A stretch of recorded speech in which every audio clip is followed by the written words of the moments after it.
प्रथम स्कंद त्रयोदश अध्याय श्री सुतोवाच तो कहती तो समने शुण सकल मुनिगणे विदुर तीर्थयात्रा समय मिलिले मैत्रेय आस ए केते हे दिन तहि रही आत्मार तत्वज्ञान बई हस्तिना नगर अविश्वासे मिलिले धृतराष्ट्र पासे जानिया पाई तार गति स्वभावे साधु धीर मति विदुर देखी धर्मसुत बंधु आगमे कृतकृत्य संगते घेनी चारि भाई पूजिले आसने बसाई दुर्दक्ष धृतराष्ट्रसुत संगते घेनी पुरोहित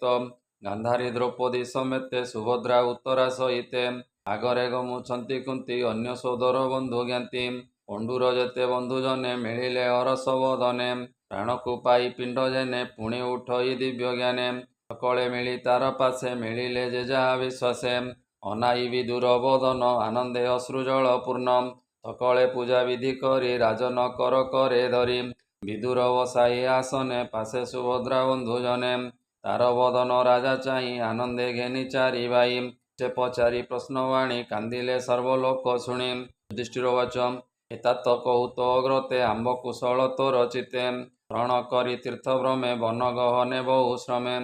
चरणे आश्रय करी सकल कष्ट हि पाशरी विपद दुख जेते सही बने बंचिलु पांच भाई माता सहिते जतु घरे अग्नि दहन महाघरे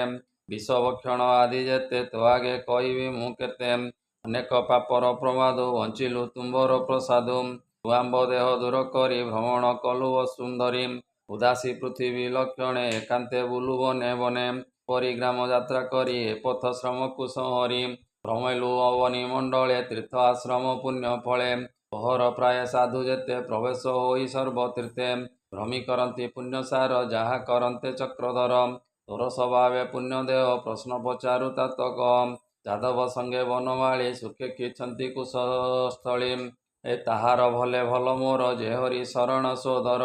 खे अछंत कि जादवे भोतात पचारु प्रस्तावे हेमंत राजवाक्य शुणी विदुर मने मने गुणी रुद प्राय भय कला जादव क्षय न कहिला चारे कहबी मु जेबे जीवन छाड़िबे पांडवे मते देखिबी मु ताहा एते विचारी कला माया न कहे यदुवंश नाश निर्घाते छाड़िला निश्वास धवदने से विदुर कपटे कहई मधुर सर्वकुशल तो प्रसादे कृष्ण अछंती अप्रमादे मते राजा आगे कही केते दिन पुरे रही त्यो आनंदे धर्म राजा विदुर स्नेह करी पूजा ए रात्र दिवस तार संगे धर्मनंदन मन रंगे अशेष तीर्थंक महिमा किबा कहिबा गुण सीमा सर्व कहिला तो समने एवे ओ शुण विप्रजने आजन्म तहु साप पाई विदुर शूद्रे जात होई ते बरस शूद्र देहे बंचिला विष्णु माया मोहे एजे पांडव पांच भाई रिपु संहारी राजा होई पौत्र जन देखी निर्मल दुर्गम उपेक्षी गृह करणे चित्त जोड़ी विष्णुर माया मोहे पड़ी राज्य करती धर्म सूते मिलिला काल विपरीते न जाने गति तार स्वभावे अव्यक्त ईश्वर धूम पुरिला दश दिशे विदुर देखी महात्रासे बसिला धृतराष्ट्र तुले आश्वासी कहे मन बळे जे भ्रात शुण मो उत्तर काल मिलिला भयंकर एहार प्रतिकार नाही अव्यक्त रूप नदी सई द्वापर जुग नष्ट गला एकली काल प्रकाशिला आंभर प्राण ए हरिव एहांकु केबानी बारिव धन संपद मोहितले संहार करिव ए बळे देवदानव महाबल वृद्ध प्रतापी जुवा कालम ଯାହାର ଦର୍ଶନ ମାତ୍ରେ ବଦଳି ଯେନେ ଘୋର ବାତେ ଭये କମ୍ପତି ତରର କାତରେ ନେତୃ ବହେ ନିରମ ଅନିତ୍ୟ ଏ ମନୁଷ୍ୟ ଦେଇ ସାର ଏହାର କିଛି ନାହିଁ ଏ ଦେହ ବିମୁକ୍ତ ବନ୍ଧନ ତାହାଙ୍କୁ କହି ମହାଜନ ଦେଖ ତୋର କର୍ମ ଫଳେ ନାଶ ପୁତ୍ର ଭ୍ରାତା ସକଳେ ଦୟା ତାହାର ଦୂରେ ଗଲା ମରଣ ନିକଟ ହୋଇଲା ଅତି ଦୁଃଖିତ ବୃଦ୍ଧ ଦେହେ ତୋର ନିବାସ ପର ଗୃହେ ସନ୍ତି ଦନ୍ତ ତୋଧର କର୍ଣ୍ଣେ ନ ଶୁଭଇବ ଧୀର ଅନ୍ତରେ ଅଗ୍ନିମନ୍ଦ ହୋଇ ଅର୍ଣ୍ଣ ଭୋଜନ ନ ରୁଚଇ ତାକୁ ରଖିବ ଆୟତେ ପ୍ରାଣୀ ଜୀବିତ ଆତ୍ମା ଗତେ ଯେ ଭୀମର ଗଦାଘାତେ ସମରେ ମଲେ ତୋର ସୁତେ ତୋର ଅର୍ଜିତ ପିଣ୍ଡ ଆଶା ସ୍ୱାନର ପ୍ରାୟ ତୋ ଭରସା ମନ୍ତ୍ରୀ ଜନ ତୁଲେ ଭାଳି ତୋର କୁମରେ କଲେ କଳି ଏ ପଣ୍ଡୁର ପାଞ୍ଚ ପୁତ୍ର ମାରି ସୁଖେ ଭୁଞ୍ଜିବା ରାଜ୍ୟ ଶ୍ରୀ ତାଙ୍କ ତୁଲେ ବିଚାରିଲେ ଭୀମକୁ ବିଷ ଲଡୁ ଦେଲେ ସେ ଭୀମ କେବେ ନ ମଲା ତାହାକୁ ଗୋବିନ୍ଦ ରଖିଲା ଯଉର ଘରେ ଅଗ୍ନି ଦେଲେ ସେବେଳେ ପାଣ୍ଡବେ ରଖିଲେ ପୁଣି କପଟ ପାଶା କରି ଧନ ସମ୍ପଦ ଅପହରି ଦ୍ରୌପଦୀ କେଶ ଧରି ବଳେ ଦୁଷ୍ଟଙ୍କ ତୁଲେ ବିଚାରିଲେ ବିଭତ୍ସ କଲେ ସଭା ତଳେ ଗୋବିନ୍ଦ କୋଟି ବସ୍ତ୍ର ଦେଲେ ଏ ଆଦି ଯେତେ କର୍ମ କଲେ ତୁ ତାହା ଜାଣିଅଛୁ ବଲେ କି ତାହାଙ୍କ ଚିତ୍ତୁ ଜୀବ ମନୁଷ୍ୟ ଜନ୍ମର ସ୍ୱଭାବ ତାହାଙ୍କ ତହୁଁ ପିଣ୍ଡ ଖାଇ ସେବକ ପ୍ରାୟ ଦ୍ୱାରେ ଯାଇ ତୋର ବୟସ ଆଉ ନାହିଁ ଅତି ପତିତ ଦୁଷ୍ଟ ହୋଇ ଦିନକୁ ଦିନ ତନୁ କ୍ଷୀଣ ଯେସନେ ପୁରୁଣା ବସନ ଦେହ ବିମୁକ୍ତ ଯେ ମନ ସେ ପ୍ରାଣୀ ବିମୁକ୍ତି ବନ୍ଧନ ଅନିତ୍ୟ ନର କଳେବର ଭିତରେ କିଛି ନାହିଁ ସାର ଏହା ବିଚାରି ଯୋଗ ବଳେ ହରିଙ୍କ ଭକ୍ତ ସଙ୍ଗ ମେଳେ ନିର୍ମଳ ହୋଇ ବନାଶ୍ରମ ସେ ପ୍ରାଣୀ ହରସ ଉତ୍ତମ ସୁବୁଧ ଜନକ ଉତ୍ତମ ଏବେ ତୁ ଛାଡ଼ ମତି ଭ୍ରମ ତମ ପଥେ ଚଳ ବେଗେ ପତ୍ନୀ ସಮೇତ ଘେନି ସଙ୍ଗେ ଏହି ଯେ ଦାସୀ ପଣେ ବନେ ତତେ ସେବିବ ଅନୁକ୍ଷଣେ କହେ କାଳ ଭୟଙ୍କର ସତ୍ୟ ହରିବ ପ୍ରାଣୀ କର ମନ୍ତ ବିଦୁରର ବାଣୀ ଗାନ୍ଧାରୀ ଧୃତରାଷ୍ଟ୍ର ଶୁଣି ତକ୍ଷଣେ ମୋହ ଝଡ଼ ଛାଡ଼ି ବନ ଗମନେ ଚିତ୍ତ ବଢ଼ି ଚୋର ମାୟା କରି ଦୂର ନଗରୁ ହୋଇଲା ବାହାର ମନ ଆନନ୍ଦେ ତିନି ଜଣ ଗମିଲେ ହିମାଚଳ ବନ ଏବେ ଶୁଣ ବିପ୍ରବର ଧର୍ମନନ୍ଦନ ନିଜ ପୁର ସ୍ୱଭାବେ ନିତ୍ୟ କର୍ମ ସାରି ଅଗ୍ନି ପୂଜନ ଦାନ କରି ଗୁରୁ ପୂଜନ ସେବାର୍ଥେ ଗୃହେ ମିଳିଲେ କୃତକୃତ୍ୟେ ଗୁରୁ ଭବନେ ଯାଇ ମିଳି ହସ୍ତେ ଘେନିଲେ ଅର୍ଘ୍ୟ ତାଳି ତକ୍ଷଣେ ଦେଖି ଶୂନ୍ୟ ଘର ଜାତର ମନେ ନୃପବର ଏ ପୁଛନ୍ତି ଜଣେ ଜଣେ ଚାହିଁ ମୋ ଗୁରୁଜନ ଗଲେ କାହିଁ କେହି ନ ଶୁଣନ୍ତି ବଚନ ଭୟେ ଚାହାନ୍ତି ଛନ୍ନ ଛନ୍ନ ପୁଣି କହନ୍ତି ଜନେ ଚାହିଁ ତାତ ଜନନୀ ଗଲେ କାହିଁ ବିଦୁର ନାହିଁ ମୋର ପାଶେ ମୋ ତାତ ଜନନୀ ନ ଦିଶେ ଲୋଚନେ ନ ଦିଶଇ ପଥ କିଏ ବିଧାତା ବିପରୀତ ପୁତ୍ରଙ୍କ ମରଣେ ଦୁଃଖିତ କେବନ ଦେଶ କେବା ପଥ ନପୁଣ ପୁତ୍ର ଶୋକେ ବଳେ ପ୍ରାଣ ଛାଡ଼ିବେ ଗଙ୍ଗା ଜଳେ ମୋର ଜନନୀ ତାତ କାହିଁ ଗଲେ ମୋ ଅସହ୍ୟ କିମ୍ପାଇ ସାଗରେ ନିମଜିଲେ ମୋର ଦୁଷ୍କୃତ କର୍ମ ଫଳେ ମତେ ଧର୍ମ ସୁତ ବାଣୀ ସାରଥି କହେ ତାହା ଶୁଣି ଶ୍ରୀସୁତ ବାଚ ଏ ଶୁଣ ହେ ନୃପ ଚୂଡ଼ାମଣି ତୋହର ପିଅର ଜନନୀ ରଜନୀ କାଳେ ଗଲେ କାହିଁ ସର୍ବଥା ନ ଜାଣଇ ମୁଇଁ ମୋର ଜୀବନ ଦୁଃଖ ଭରେ ବୁଡ଼ିଲା ଦୁର୍ଗମ ସାଗରେ ମତେ କହି ମନ ଖେଦ ଗଗନେ ଶୁଣି ବୀଣା ବାଦ୍ୟ ପୁଣି ଚାହିଁଲେ ଅନ୍ତରିକ୍ଷେ ନାରଦ ମିଳିଲେ ପ୍ରତ୍ୟକ୍ଷେ କୁମ୍ଭରୁ ଅଛି ତାଙ୍କ ସଙ୍ଗେ ବୀଣା ବିନୋଦେ ନାନା ରଙ୍ଗେ ନାରଦ ହରି ଗୁଣ ଗାଇ ପୁଲକ ରୋମ ପନ୍ତି ଦେଇ ଆନନ୍ଦେ ଅଶ୍ରୁ ଜଳ ସ୍ଫୁରେ ମିଳିଲେ ରାଜାର ନଗର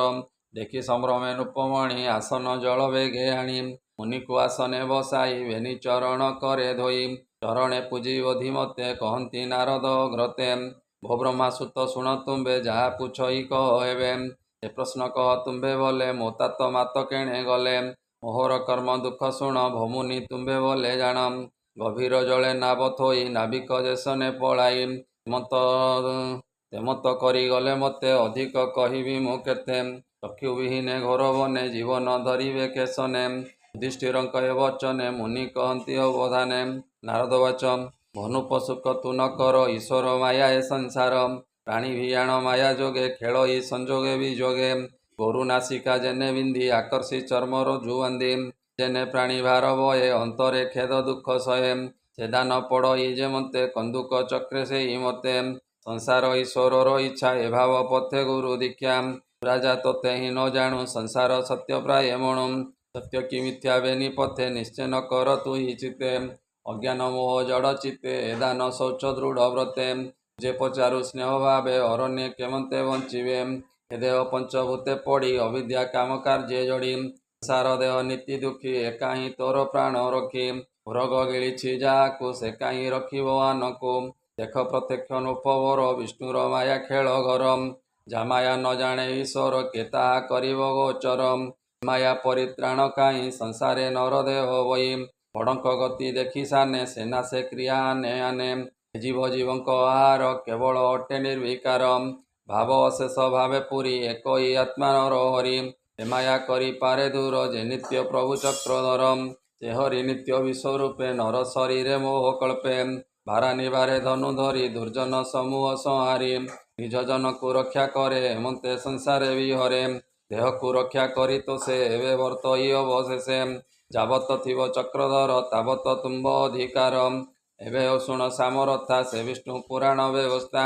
ବିଦୁର ଧୃତରାଷ୍ଟ୍ର ବେନି ସଙ୍ଗତେ ପତିବ୍ରତା ଘେନି ହିମବନ୍ତର ଯେ ଦକ୍ଷିଣେ ଋଷି ଆଶ୍ରମେ ଘୋର ବନେ ତୋର୍ଧନୀ ନାମେ ସୁର ନଦୀ ଭରତ ଖଣ୍ଡେ ଯେ ପ୍ରସିଦ୍ଧି ସେ ଜଳେ ନିତ୍ୟ କରି ସ୍ନାନ ଅନେକ କରି ହୋମ ଦାନ କେବଳ ମାତ୍ର ଜଳ ଭକ୍ଷି ଶରୀରେ ଜୀବ ଆତ୍ମା ରଖି ପବନେ ନିଶ୍ୱାସ ଧାରଣେ କଠୋର ତପ ଆଚରଣେ ଦୃଢ଼ ଆସନେ ବସି ଧୀରେ ଇନ୍ଦ୍ରିୟ ରୁନ୍ଧିଣ ଶରୀରେ ସର୍ବ ବିଷୟ ରସ ତେଜି ହରିଚରଣେ ଭାବେ ଭଜି ମନ ଛାଡ଼ଇ ତିନି ଗୁଣେ ସମ୍ପାଦି ଗୋବିନ୍ଦ ଚରଣେ ଏ ବିଜ୍ଞାନ ଆତ୍ମଜ୍ଞାନ ଭରି ଜୀବ ପରମ ଏକ କରି প্রবেশ করি অঙ্গ ধরে নিবার জেনে ঘটকারে প্রাণ স্থাপিব পরবেশে যেহ বা রহে অবশেষে নির্গুণ মায়া নাশ করি হেଳେ তো রহিব ভবারি সর্ব বিষয় যোগ বলে নিবারি আসই নিশ্চলে চলে সর্ব প্রায় লেখি কিয় বা অন্য বিঘ্ন ଅଛି আজু 5 দিন অতে প্রাণ ছাড়িবে যোগ মতে তপন তেজে গ্রীষ্ম কাଳେ পবন যোগে দাবানলে দহନ ହୋଇବେ ଶରୀରେ ପତ୍ନୀ ଯେ ଥିବ ଅଭ୍ୟନ୍ତରେ ତକ୍ଷଣେ ସ୍ୱାମୀ ଧରି କୋଳେ ଭସ୍ମ ସେ ହୋଇବେ ଅନଳେ ତା ଦେଖି ବିଦୁର ଶରୀର ଭୟ କମ୍ପିବ ଥରହର ହୃଦେ ସୁମରି ନରହରି ବେଗେ ସେ ବନୁ ଅପସରି ତୀର୍ଥ ସେବନେ ଅବଧାନ କହିଲେ ଶୁଣ ହେ ରାଜନ ହେମନ୍ତ ରାଜା ଆଗେ କହି ତମ୍ବୁରୁ ସଙ୍ଗେ ବୀଣା ବାଇ ଆକାଶ ମାର୍ଗେ ଗଲେ ମୁନି ଧର୍ମନନ୍ଦନ ତାହା ଶୁଣି ତତ୍ତ୍ୱବଚନ ହୃଦେ ଗୁଣି ବିଷ୍ଣୁର ମାୟା ପରିମାଣି ସର୍ବ ସଂଶୟ ଦୂର କରି ରାଜ୍ୟ ପାଳନେ ଚିତ୍ତ ଭରି